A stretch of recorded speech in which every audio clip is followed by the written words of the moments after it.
Serius mas? Bakso segini enaknya, kau bilang cuma bakso biasa? Biasa apanya Jaka? Kau ini dari dulu memang suka meremehkan apa yang paling nikmat di kota ini. Coba kau hirup kuahnya. Mana ada bakso lain yang kaldunya bisa selegit ini. Dagingnya itu loh, kenyal, kres, tapi bukan kenyal karet, melainkan kenyal berisi. Bakso Pak Kusno itu anugerah, jawab Bimo, teman Jaka, sambil menyeka keringat di dahinya. Jaka menghela nafas panjang. Ia menatap mangkuknya yang sudah kosong.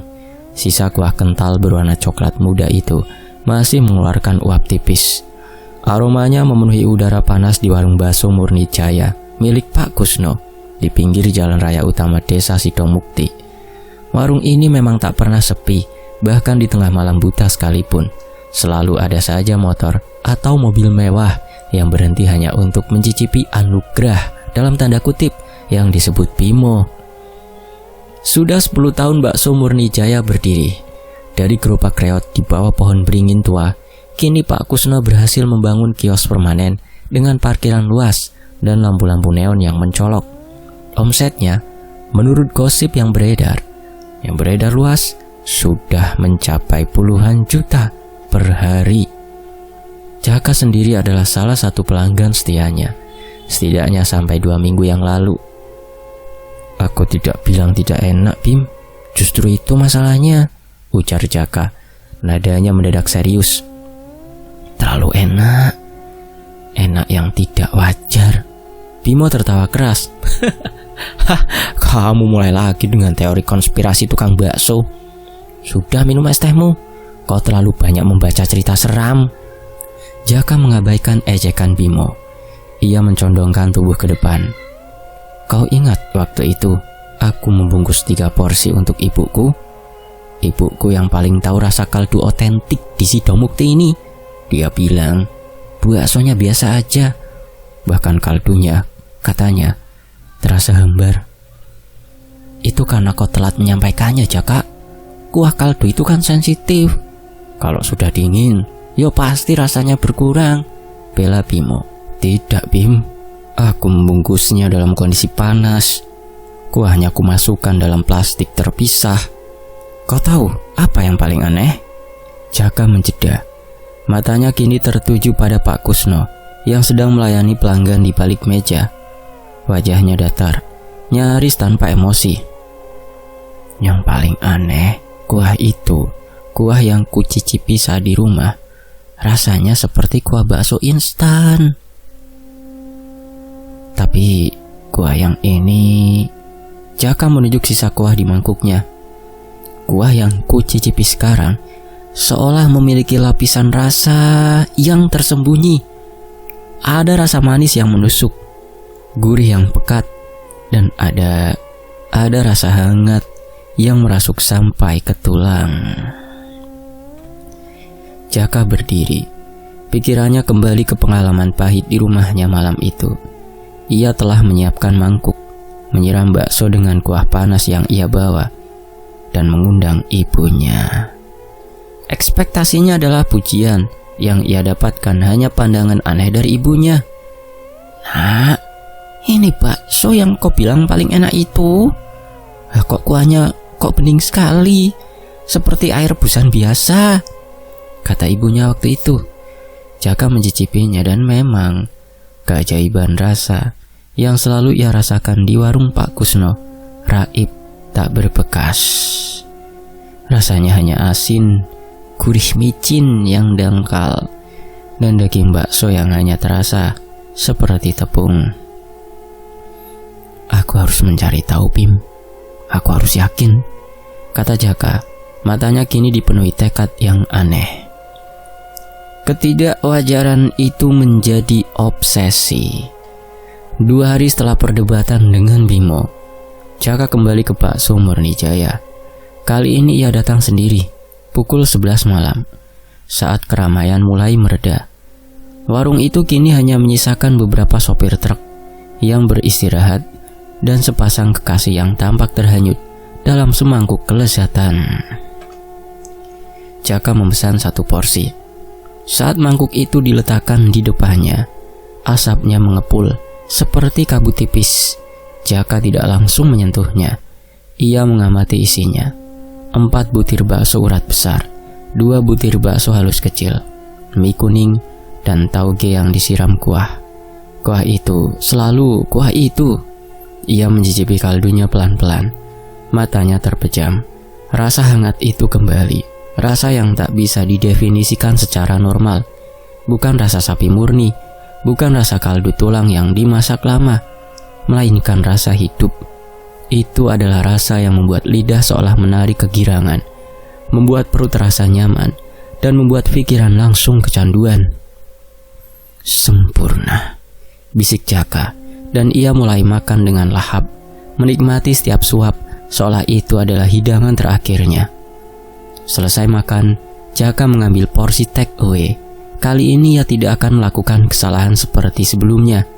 Ia meminta Pak Kusno memisahkan kuah dan bakso, dan ia segera kembali ke motornya. Ia berhenti hanya 50 meter dari warung itu. Di bawah tiang lampu jalan yang remang-remang, ia membuka bungkusan itu. Bakso dan mie-nya masih hangat. Ia menuangkan kuah panas dari plastik ke mangkuk styrofoam yang ia bawa. Jaka mencicipi kuahnya. Hambar, gumamnya. Sama sekali tidak ada rasanya.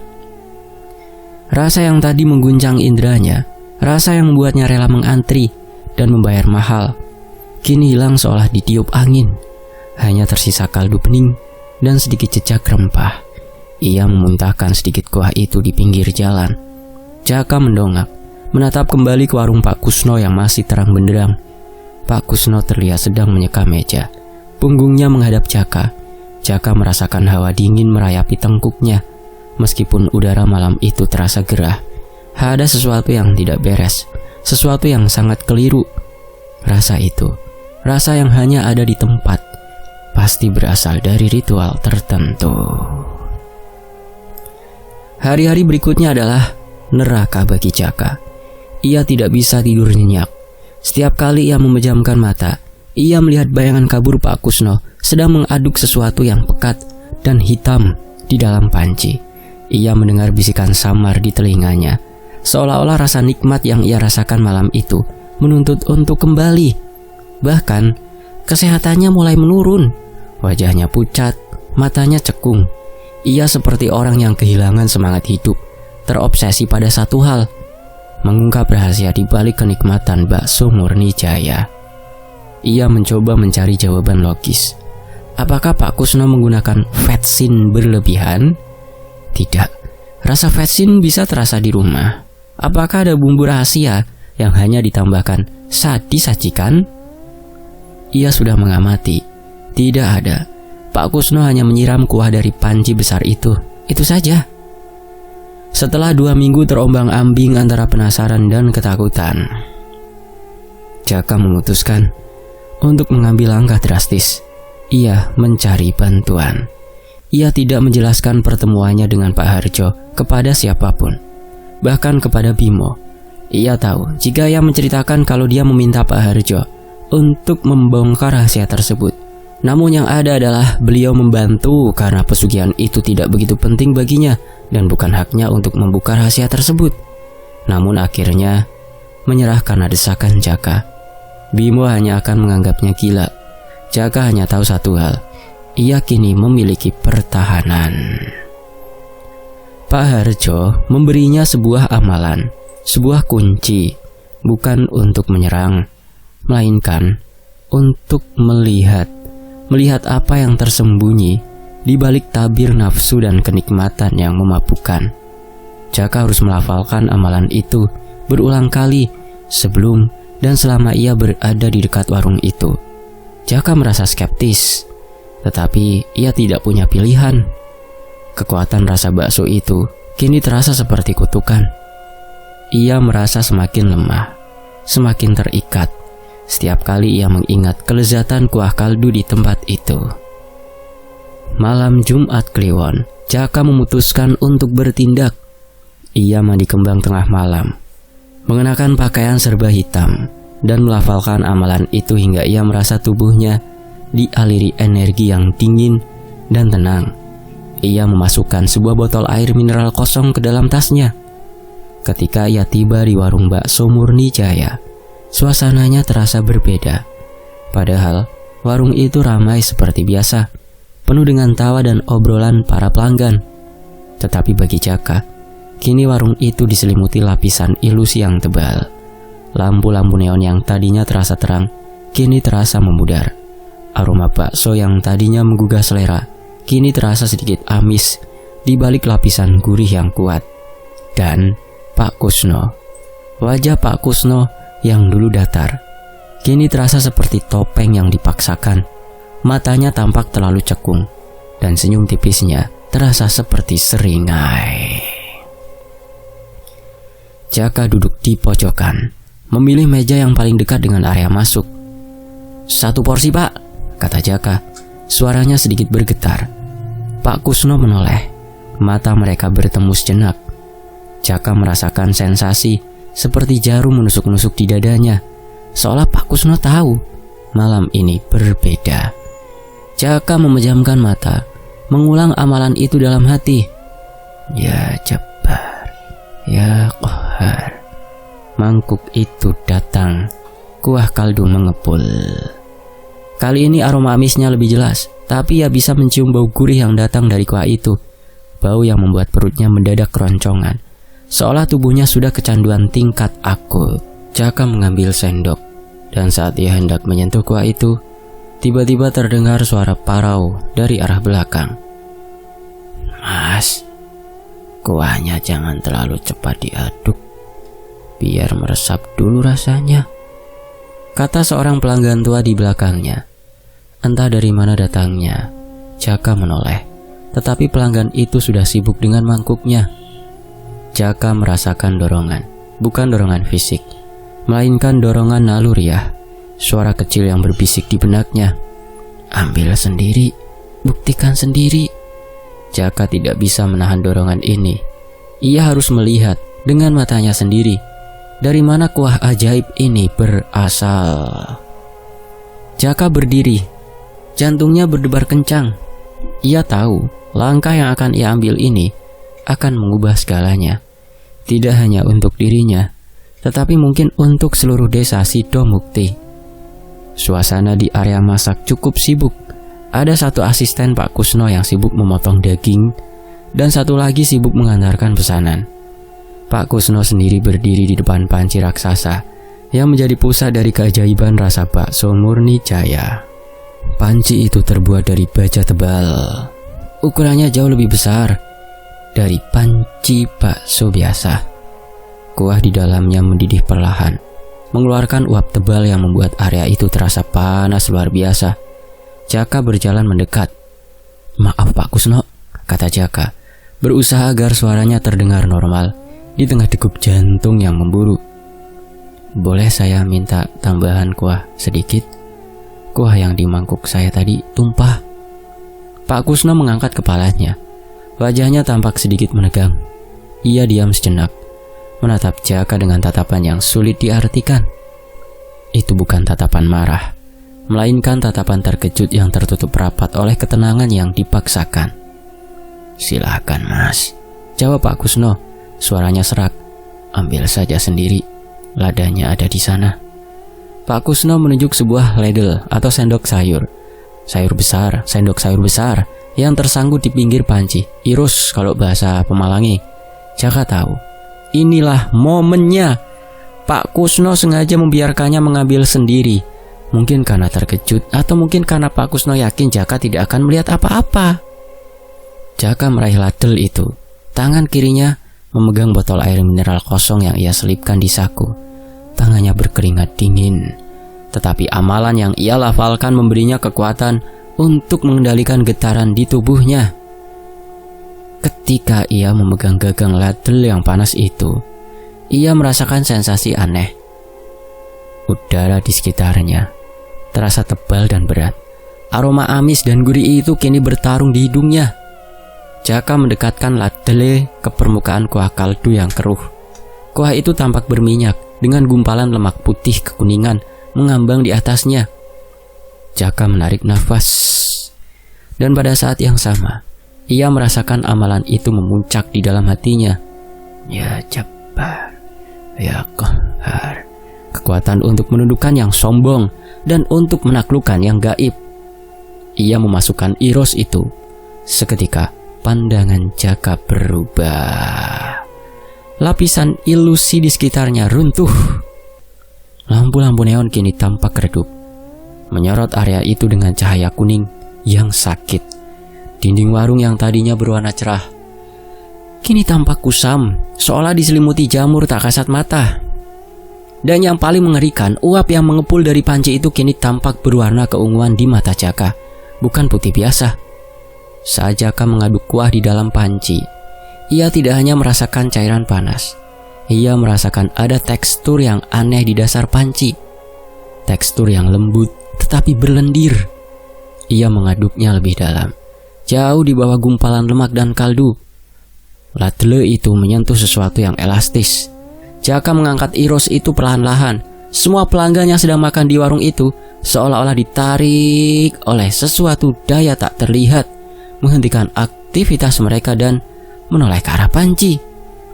Kuah kaldu itu menetes dari ladle, dan di dalam ladle itu bersama dengan kuah kaldu yang keruh dan gurih, tampaklah sebuah benda asing. Benda itu berwarna coklat kekuningan, basah dan lepek. Bentuknya jelas terbuat dari kain yang sudah usang dan berlubang di beberapa tempat. Jaka menahan nafas. Ia menatap benda itu dan ia tahu celana dalam itu, celana dalam yang sudah direbus lama, adalah bahan rahasia yang memberikan kelezatan tak wajar pada bakso murni Jaya. Jaka menoleh. Matanya langsung tertuju pada Pak Kusno. Wajah Pak Kusno kini benar-benar kehilangan topengnya. Ia pucat pasi, matanya melotot, dan keringat dingin membasahi dahinya. Ia tampak seperti binatang buas yang tertangkap basah. Pak Kusno, suara Jaka bergetar. Tetapi ia tetap menguatkan diri. Ia mengangkat ladle itu lebih tinggi. Apa ini, Pak? Apakah ini resep rahasia yang membuat bakso sampean begitu anugerah? Para pelanggan yang sedari tadi terdiam kini mulai bergerak. Mereka mencoba melihat apa yang ada di dalam ladle itu. Ladle apa ladle ya? Koreksi teman-teman. Seorang bapak-bapak yang baru saja menyuapkan bakso ke mulutnya berdiri. Ada apa ini, Mas? Jangan membuat keributan. Jaka tidak menjawab. Ia hanya berjalan perlahan membawa ladle yang berisi celana dalam basah dan kuah kaldu itu menuju meja kasir yang terang. Ia meletakkan ladle itu tepat di depan Pak Kusno. Lihat bapak-bapak, ibu-ibu sekalian, kata Jaka. Suaranya kini lantang dan tegas. Inilah yang membuat bakso ini terasa sangat enak di sini. Inilah yang membuat kita semua kecanduan. Pelanggan yang paling dekat dengan meja kasir maju. Seorang ibu-ibu paruh baya yang baru saja memuji kuah bakso itu karena sangat menghangatkan tubuh mendekat. Saat ibu itu melihat benda yang ada di dalam ladle, celana dalam usang, keruh, dan masih meneteskan kuah kaldu, wajahnya langsung berubah hijau, mulutnya terbuka dan terdengar suara yang tertahan. Astagfirullah, bisiknya, mundur terhuyung-huyung. Tidak, itu hanya lap kotor. Aku akan jelaskan. Pak Kusno panik, berusaha meraih ladle itu. Jaka menahannya. Lap kotor? Lap kotor di dalam panci kuah kaldu yang mendidih. Lap kotor yang membuat rasa bakso Anda hilang ketika dibawa pulang dan hanya terasa powernya ketika dimakan di tempat. Kerumunan pelanggan semakin mendekat. Beberapa orang sudah mengeluarkan ponsel mereka. Seorang anak muda dengan jaket kulit yang sedari tadi sibuk mengobrol dengan kekasihnya, kini ikut melihat. Ia melihat benda di dalam ladle itu, melihat kuah yang menetes, melihat ekspresi wajah Pak Kusno yang sudah tidak bisa menyembunyikan rasa takutnya. Celana dalam? Bisik anak muda itu jijik. Demi Tuhan, itu celana dalam. Teriakan itu seperti memecah suasana. Tiba-tiba Rasa nikmat yang mereka rasakan beberapa saat yang lalu seolah digantikan oleh gelombang mual yang luar biasa. Kuah kaldu yang gurih dan hangat kini terasa seperti cairan kotor yang berminyak di tenggorokan mereka. Daging bakso yang kenyal kini terasa seperti gumpalan bangkai yang menjijikkan. Kuah itu kan yang kami makan, kuah dari panci itu. Ibu-ibu yang pertama melihat mulai menangis dan menutup mulutnya. Satu persatu, para pelanggan mulai bereaksi. Seorang driver truk yang baru saja membayar tiba-tiba berlari keluar. Suaranya terdengar dari kejauhan. Satu lagi seorang pemuda yang sedang asyik meminum es teh berdiri, memegang perutnya dan muntah di bawah meja. Kekacauan pecah di Bakso Murni Jaya. Suara mual dan muntah bercampur dengan teriakan kaget dan jijik. Mereka semua para pelanggan setia yang memuji kelezatan bakso itu kini menyadari bahwa mereka telah menyantap kotoran yang dibungkus dengan sihir pesugihan. Pak Kusno melihat kerumunan yang histeris dan jijik kini benar-benar runtuh. Ia tidak lagi mencoba membela diri. Ia hanya terduduk di lantai, memegangi kepalanya dan bergumam, "Kalian tidak tahu apa-apa. Rezeki sulit," bisiknya. Suaranya paro dan penuh penyesalan. Jaka menatap Pak Kusno. Ia tidak merasa puas. Ia hanya merasa kosong. Ia telah membongkar kebenaran. Tetapi kebenaran itu meninggalkan rasa pahit yang mendalam. Ia sadar, bukan hanya rasa bakso yang membuat mereka kecanduan, tetapi ada semacam energi negatif yang merasuk dan mengikat nafsu mereka. Ia melihat Ladle itu sekali lagi. Kuah yang menetes dari kain usang itu tampak seperti air kotor yang menjijikkan. Dan Jaka tahu, inilah akhir dari Bakso Murni Jaya dan akhir dari pesugihan yang telah memakan korbannya selama bertahun-tahun. Kelezatan yang tidak wajar selalu menuntut harga yang tidak wajar pula. Jaka membalikan badan, berjalan meninggalkan warung yang penuh dengan suara muntah dan tangisan itu. Bau amis dan bau muntahan kini mendominasi, menggantikan aroma kuah kaldu yang memabukkan. Ia tahu, tugasnya sudah selesai. Ia telah membebaskan Sido Mukti dari kutukan rasa yang lezat, tapi menyesatkan. Setelah Jaka perlihatkan hal tersebut, semua pelanggan pun berhamburan pergi dari warung bakso tersebut. Bahkan yang baru saja datang dan hendak memesan pun langsung pergi, walaupun belum sempat memesan. Jaka berjalan menjauh dari warung itu. Malam itu terasa dingin. Padahal cuaca sebelumnya begitu gerah. Tubuhnya terasa ringan, seolah beban obsesi yang menimpanya selama 2 minggu terakhir telah terangkat. Namun, hati Jaka tidak merasakan kemenangan. Yang ada hanyalah kesedihan yang mendalam. Kesedihan atas betapa mudahnya manusia menyerahkan diri pada keserakahan demi kenikmatan duniawi, bahkan dengan mengorbankan kehormatan dan kebersihan. Ia terus melangkah. Suara keributan di warung Pak Kusno perlahan menghilang ditelan keheningan malam. Begitu jauh ia melangkah, ia berhenti di bawah bayangan pohon beringin tua, tempat gerobak Pak Kusno pertama kali berdiri 10 tahun yang lalu.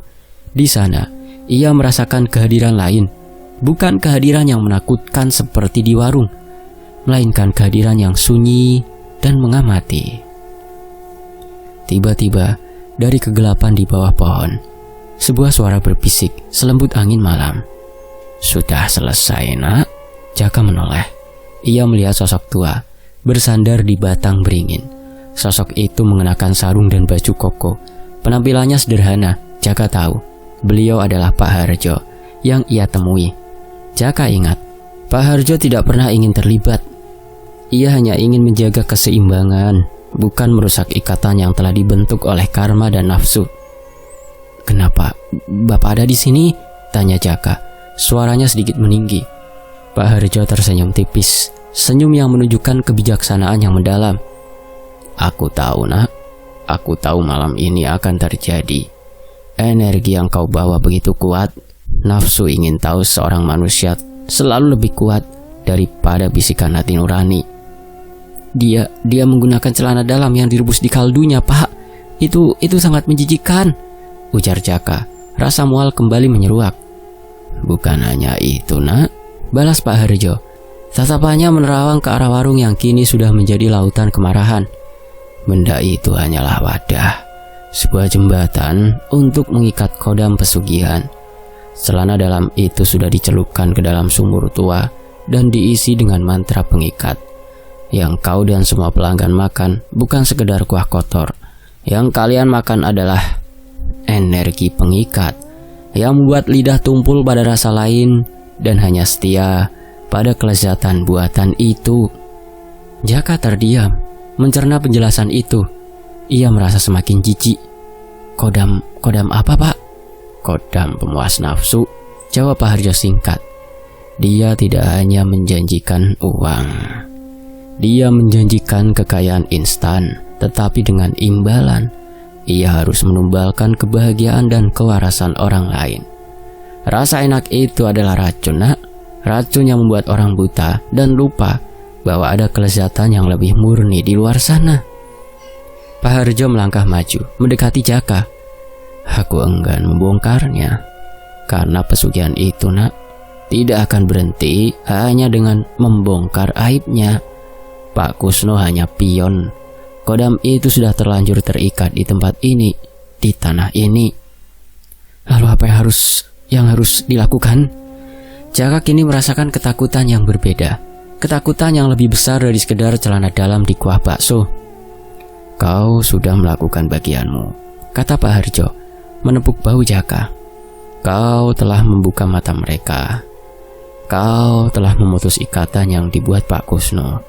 Sekarang tugasmu adalah membersihkan dirimu sendiri. Jangan lagi kembali ke sini. Jangan lagi terobsesi dengan rasa itu. Lupakan. Tapi Pak Kusno, dia akan bagaimana Pak Kusnonya? Hukum karma yang akan bekerja, nak. Bukan urusan kita. Kelezatan yang ia jual adalah ilusi. Ilusi itu telah menghancurkannya sendiri. Lihat saja, warung itu akan hancur dalam semalam. Pelanggannya akan lari. Ia akan kehilangan segalanya, termasuk warasnya. Jaka menoleh ke belakang, ke warung bakso Murnijaya. Meskipun ia sudah jauh, ia bisa merasakan energi kekacauan yang masih berputar di sana. Ia membayangkan Pak Kusno yang merangkak di lantai, menangis, sementara para pelanggan yang mual dan muntah meninggalkannya. Jaka mengangguk pelan. Ia mengeluarkan botol air mineral kosong dari sakunya. Botol yang seharusnya ia isi dengan kuah kaldu sebagai bukti. Ia tidak jadi mengambilnya. Penemuan celana dalam itu sudah lebih dari cukup.